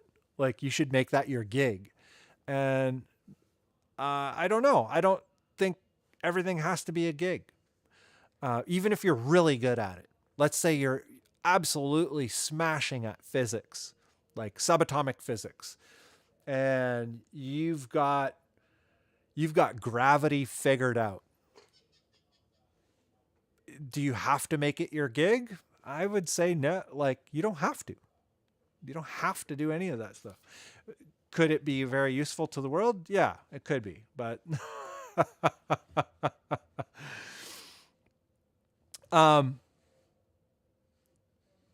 whatchamacallit, Matthew says, sometimes what you put out can be very cringy, but more is better than less, I think. I think that's true. I think if the more worried you are about cringe, the more cringe you will be, typically. And, we've seen, like, think of something like Slipknot. Slipknot, I don't know, in theory, like for me, there's a lot of like cringy things about like wearing masks as adults and the whole sort of theatrics of that thing. But, they stepped into it and it's hugely successful. And you couldn't predict that. Like no one can predict that. No one can be like, yeah, this is going to be huge. You got to just try things, even if they might seem like, if you're the personality that is like, this is really cringy, then maybe you shouldn't do it. But if it's cringy to other people and you don't give a shit, then maybe you should do it. So yeah, whenever I hear someone criticize something on being cringe, I often like kind of double take on it. They're like, whoa, cringe. I'm like, and you're so cool. Why? Like, what do you got going on? Nothing. A lot of people who complain about cringe are zeros. Like they've never done anything in their life. So being careful about who your cringe criticism is coming from. It's like, if your cringe criticism is coming from a person who's never taken a risk ever, and has never stuck their neck out, I don't know. I don't think it's worth anything. It's not worth being afraid of. And Jeremy, how are you, Jeremy? Haven't seen you in a bit. Hope you're well, man. Hi, all. Started releasing beats years ago and finally released a solo sludgy metal single last year. Yes. I don't know. I don't think I've played it on Bandcamp Fridays. If you could remind me, that would be great. Maybe I have played it. I don't think I have, though. Maybe you don't want me to play it. I don't know. Let me know. You don't have to let me know here, but you can let me know here if you're okay with it. I don't know. Let me know somewhere. Definitely a little nervous, but overall excited to put out something I'm proud of. Yeah. Something you're into. This is like going back to that thing we were talking about earlier, where like if you make things and do things that you're really into, like you're truly into, there's a good chance there's other people like you who are into that stuff. That's typically how it goes. Awkward here from time to time.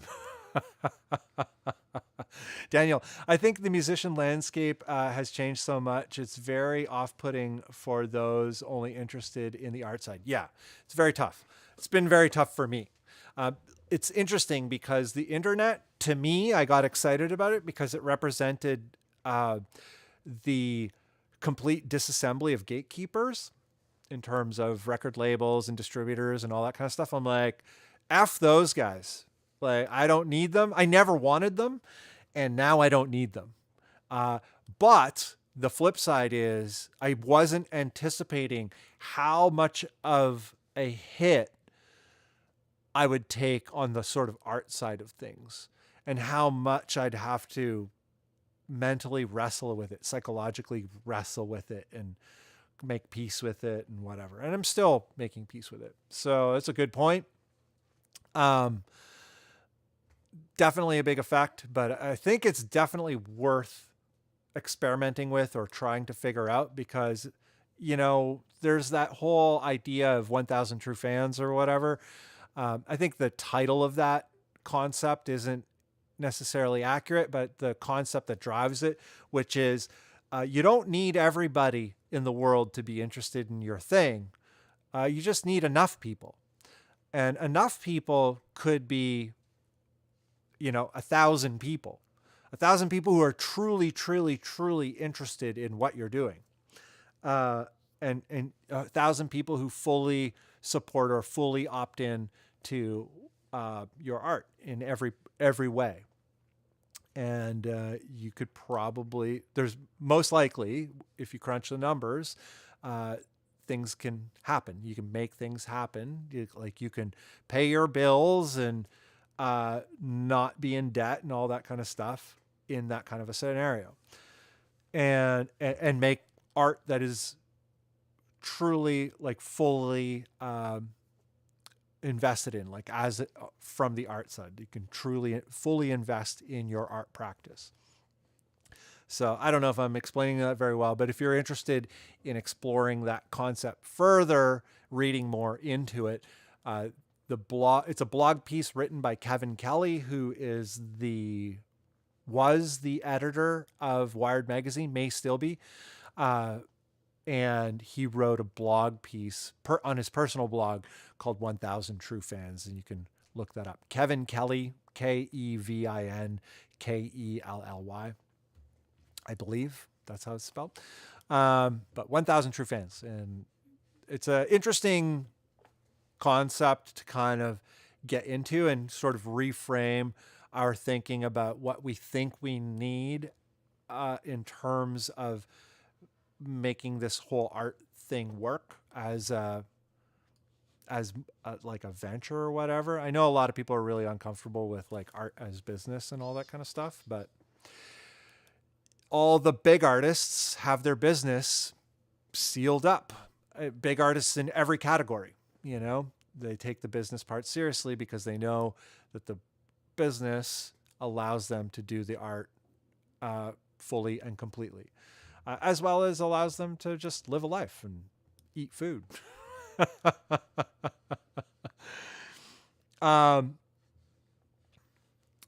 Which we call Husband Master and Awkwardness here. Yeah, you know what? That statement is very useful. I'm glad you brought it up because I've been thinking about this stuff a lot the last couple of years, especially because I'm a very awkward, very introverted, very insecure person. And believe it or not, even though I'm on a camera right now talking to the internet, the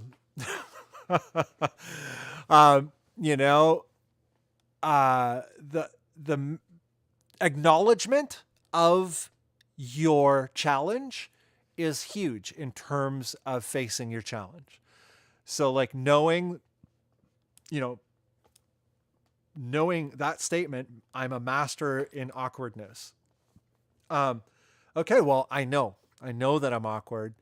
And so, what's the alternative? What's the flip side of that? What does it look like? I'm not talking about the opposite being oh yeah, I go skydiving every Monday with a bunch of Vogue models. I don't know, something ridiculous. That's not the opposite of awkward. And highly competent people can be very quiet and soft-spoken and collected and all of that stuff. So I think what ends up happening a lot of times when people are okay, I want to think about, I'm awkward or I have a difficult time socially or whatever the case may be. When they start thinking about that stuff, they think about the polar opposites and only a certain category of the polar opposites that is their absolute nightmare of being outgoing. And being confident and effective socially does not mean being loud. I tend to be a loud person, and I think that's maybe part of the ASD thing, blurting and all that kind of stuff. I've tried to reel it in the last couple of years. Um, but I remember my pal Artie, he's like, yeah, when I first met you, I thought you were like one of those guys, like one of those loud, like Rick dudes. It's like, whoa, just yelling all the time and like center of attention. I'm like, no, I'm not that guy at all. But I was putting myself out there in that way. I guess you got to just do it and figure it out, reverse engineer it, but you might build a bad reputation for yourself in the process. I don't know. That kind of stuff usually doesn't stick too long though. Once people get to know you, they're like, that guy's okay. That chick's okay. Matthew says, I would say I am far more comfortable than I was in my 30s. Nervousness doing talks and presentations are still nerve-wracking, but there's a certain enjoyment and a feeling of achievement. Yeah, I'm curious what you have to say about this, Matthew, like thinking about you doing talks and stuff like that. Are they talks in a topic or in a category that you're really like into? Because I find for me, I've had the opportunity a few times to talk to music program classes, like at universities and stuff like that, about the first steps exiting college, or maybe the things that they could be doing now outside, like in their extracurricular activities, that will make the difference. It's not like I'm a big authority on the thing, but the thing is like I don't have much in terms of education behind me, and I've managed to make some things happen, and I've experienced a few moments throughout this whole thing that have been like very big successes. My difficulty is maintaining a certain amount of success in order to really kind of flourish, or spread my wings or whatever. But yeah, so I've talked to people talk about like imposter syndrome and all that kind of stuff, but I never felt that way. I really enjoyed it because I was talking about stuff that I really was stoked on, and like every time I've talked on it, it's always been like go get it, you can do it. Don't wait, and don't wait for permission or all that kind of stuff. And I'm just like all revved up and I was stoked. So I was never nervous doing it, but I've found I've spoke on other kinds of panels on topics maybe that I'm not so expert in, or that are adjacent to what I'm doing. And the crowd is sort of like, I don't really get who they are. And in those scenarios, then I kind of like close up. I'm like, get really nervous and I sweat. Like I can smell myself and I'm like, whoa. Cause like nervous sweats are the stinkiest, right? But yeah, it's interesting when you're really, really, really into the thing that you're doing. I find it's a lot less intimidating, because usually when you're really into that thing, you're usually in the company of other people who are into similar things. Not always, but yeah.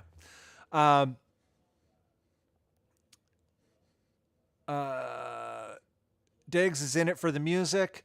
I will unleash whatever beast is here. Yeah, let it out, man. And don't worry about it. Just do it and then do it again and then do it again. Like it's about the process, right? Like if you're truly into it for the art, and this is something I think a lot of artists wrestle with in terms of launching their careers, is finding the balance of all things, but also finding their way back to just being in the process, because that's where you seem to typically do your best work. Most artists do their best work when they're doing it for the sake of doing it. Like I love making art. I need to make art.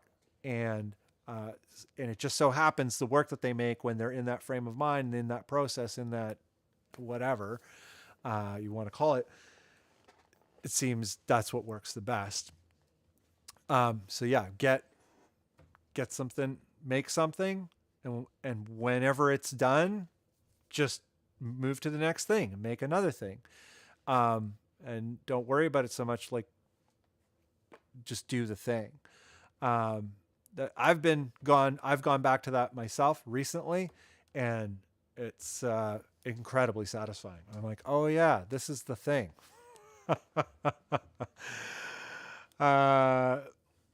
And Diggs is saying, what is cringe? I don't know. I can tell you what makes me feel cringe, but like, there's nothing in my logical brain that tells me that that's like, when I'm experiencing something that's cringy, it's not cringy to the people that are the source of it. So I'm like, why would I comment on it? Like, they like it.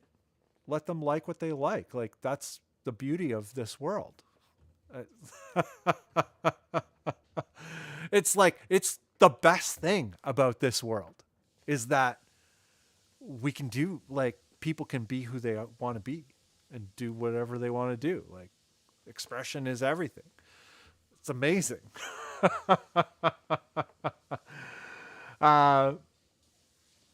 Jeremy says, go for it. Yeah, 100% go for it. And rough riffs, peace y'all. May the riffs flow. The riffs will flow for sure. Daniel says 1,000 true fans. Yes. Amazing article. Kevin Kelly's a great thinker, inspiring personality, great writer. Matthew says, heard the phrase pervasive category error today, and it blew my mind. Metal in a nutshell. That's funny. Yes, design, automation in architecture and engineering. Oh, okay. You're into cool stuff, like heavy stuff. So design, automation in architecture and engineering. So yeah, there's a lot. You need to know mechanical engineering, as well as what is it called when you make bridges and stuff like that? What's that kind of engineering called? So not social engineering. Civil engineering and mechanical engineering. This is like an intersection there. And then, like, how close do you work with the architecture side? Like, are you usually consulting architects, or are you part of the architectural design phase as well? Very interesting. And Daniel says there's a saying going around called main character syndrome. I think it's silly. Main character syndrome, I guess it's like a video game thing where it's like the first person, it's like I am the character in this video game. Is that what that refers to? Kind of sounds like that's what it would be. I don't know video games very well, but it seems like it. Matthew, imposter syndrome, yes. Having confidence in your knowledge, but also realizing you're talking to people that want to know what your personal views are, and yes, when they're into the same things. Absolutely. Anthony, got to head out. Yeah, Anthony Nieto. I got some more stuff for you. I'm home and I have all my assets now, so I'm going to send you some files. But always good to see you, brother. You are the bomb. Anthony Nieto's got some music in the queue. He's working on some tunes. He's been playing the drums lately. We'll see what happens there. Jarburn, this was a greatly encouraging stream. Love the hangout tonight. Have a sick evening, everyone. Yeah, have a good one. What time is it? 10:14. Yeah, I gotta go. Till next time. Thanks to you, Bandless people. A lot of fun. Thanks, Bunn, for the advice. And yeah, I'm not giving advice. This is just a conversation. And perspectives to maybe consider. I don't give advice. Damn community. Yeah, man. Jeremy, looking forward to joining more of these in the future. Cheers. Yeah, dude. Hope you have a good night, good weekend, and happy May, happy Bandcamp Friday, everybody. I am going to shut it down. Cheers.